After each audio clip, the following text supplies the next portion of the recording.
Assalamualaikum warahmatullahi wabarakatuh. Perkenalkan, nama saya Vantia Fitri Novia dari kelas 2B Manajemen dengan NPM 2021-363-01070. Pada kesempatan kali ini, saya akan menjelaskan tentang laporan manajerial. Teman-teman tahu nggak sih, apa itu laporan manajerial? Laporan manajerial merupakan komunikasi yang dapat dilakukan secara tertulis atau lisan mengenai hal-hal tertentu sesuai dengan tujuan penulisannya.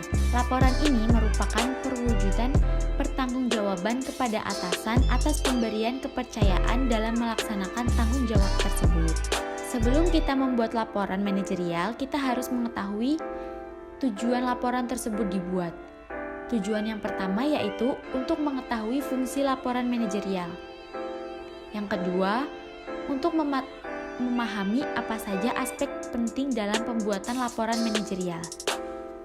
Tujuan yang ketiga, untuk mengetahui gambaran tentang langkah penulisan laporan manajerial. Dan tujuan yang terakhir yaitu untuk melakukan analisa terhadap laporan manajerial. Baik, selanjutnya saya akan menjelaskan tentang fungsi laporan. Fungsi laporan yang pertama yaitu sebagai sarana komunikasi vertikal, artinya sarana komunikasi ini bersifat lurus dari atasan ke bawahan ataupun sebaliknya. Yang kedua, sebagai alat pertanggungjawaban. Yang ketiga, untuk memberikan informasi penting. Yang keempat, bahan untuk mengambil keputusan. Artinya, evaluasi ini berada di akhir. Ketika kita akan melakukan keputusan, kita bisa melihat dari laporan sebelumnya. Berikutnya, ada syarat atau kualitas yang harus dipenuhi dalam membuat sebuah laporan manajerial. Syarat yang pertama yaitu ada kecermatan. Kecermatan merupakan kemampuan seseorang dalam menyampaikan fakta atau opini yang sebenarnya. Yang kedua, ada ketepatan waktu. Ketepatan waktu merupakan aktivitas yang diselesaikan pada waktu yang telah ditentukan. Yang ketiga, ada kecukupan. Di sini arti kecukupan merupakan orang yang mampu menggambarkan seluruh aspek yang berkaitan dengan penelitiannya. Yang keempat, ada kesederhanaan. Artinya, ketika kita membuat laporan, harus secara sederhana, tepat dan tidak berlebihan atau tidak lebih dan tidak kurang. Yang terakhir, ada kejelasan. Maksudnya kejelasan di sini yaitu menyampaikan pesan atau isi dengan jelas yang bisa dipahami oleh komunikan atau pembaca. Selanjutnya, ada beberapa jenis-jenis laporan. Jenis-jenis laporan berdasarkan waktu penyampaian. Yang pertama, ada laporan rutin. Laporan rutin itu sendiri merupakan laporan yang dibuat secara rutin, misalnya mingguan, bulanan, atau triwulan. Yang kedua, ada laporan insidental. Laporan insidental merupakan laporan yang dibuat apabila hanya diperlukan saja. Selanjutnya, jenis-jenis laporan berdasarkan cara penyampaian. Yang pertama, laporan lisan, merupakan laporan yang disampaikan secara langsung.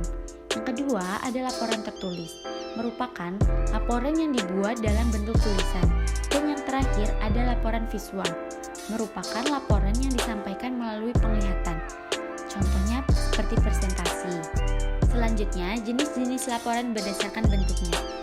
Yang pertama ada laporan berbentuk surat, yang kedua ada laporan berbentuk formulir, dan yang ketiga laporan berbentuk karangan.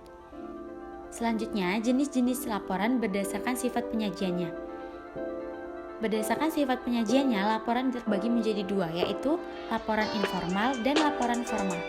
Laporan informal itu sendiri merupakan laporan secara singkat yang tidak menggunakan format tertentu dalam penulisannya. Sedangkan laporan formal merupakan laporan yang disusun sesuai dengan persyaratan-persyaratan tertentu yang telah ditentukan. Ada beberapa jenis-jenis laporan berdasarkan maksudnya. Yang pertama ada laporan informatif. Laporan informatif merupakan laporan yang isinya hanya berisi informasi. Yang kedua ada laporan rekomendasi. Laporan rekomendasi merupakan laporan yang isinya bersifat penilaian sekilas tanpa adanya pembahasan lebih lanjut. Yang ketiga ada laporan pertanggungjawaban. Pada laporan ini berisi bentuk dokumen. Biasanya laporan ini digunakan untuk pelaksanaan sebuah kegiatan. Yang keempat laporan analitis. Laporan analitis adalah laporan yang menawarkan informasi dan analisis. Keempat, laporan perkembangan. Laporan perkembangan merupakan laporan untuk menyampaikan perkembangan sejauh mana atau tahap mana yang sudah dicapai dalam membuat laporan. Yang terakhir, ada laporan studi kelayakan. Laporan ini merupakan laporan yang dibuat untuk melihat usaha tersebut layak atau tidak. Baik, selanjutnya saya akan menjelaskan tentang sistematika laporan. Apa aja sih sistematika laporan dalam laporan manajerial? Yang pertama, ada pendahuluan. Yang kedua, mencari isi laporan dan pembahasan. Dan yang ketiga, ada penutup. Yang terakhir, saya akan menjelaskan tentang tata cara penyusunan laporan. Tata cara penyusunan laporan yang pertama ada tahap persiapan. Tahap persiapan merupakan tahap awal dalam pembuatan laporan, di mana pada tahap ini harus mempersiapkan apa yang akan dilaporkan. Yang kedua, ada pengumpulan dan penyajian data, di mana pada tahap ini kita harus mencari data yang sesuai dengan laporan yang akan kita buat. Yang ketiga, ada sistematika laporan. Sistematika laporan merupakan urutan atau letak dari bagian-bagian yang ada dalam sebuah laporan. Dan yang terakhir, ada penulisan laporan, yang merupakan pemaparan dari hasil yang telah dilakukan. Baik, itu saja materi yang bisa saya sampaikan. Kurang lebihnya saya mohon maaf. Semoga materi yang saya sampaikan bisa bermanfaat. Saya akhiri, wassalamualaikum warahmatullahi wabarakatuh.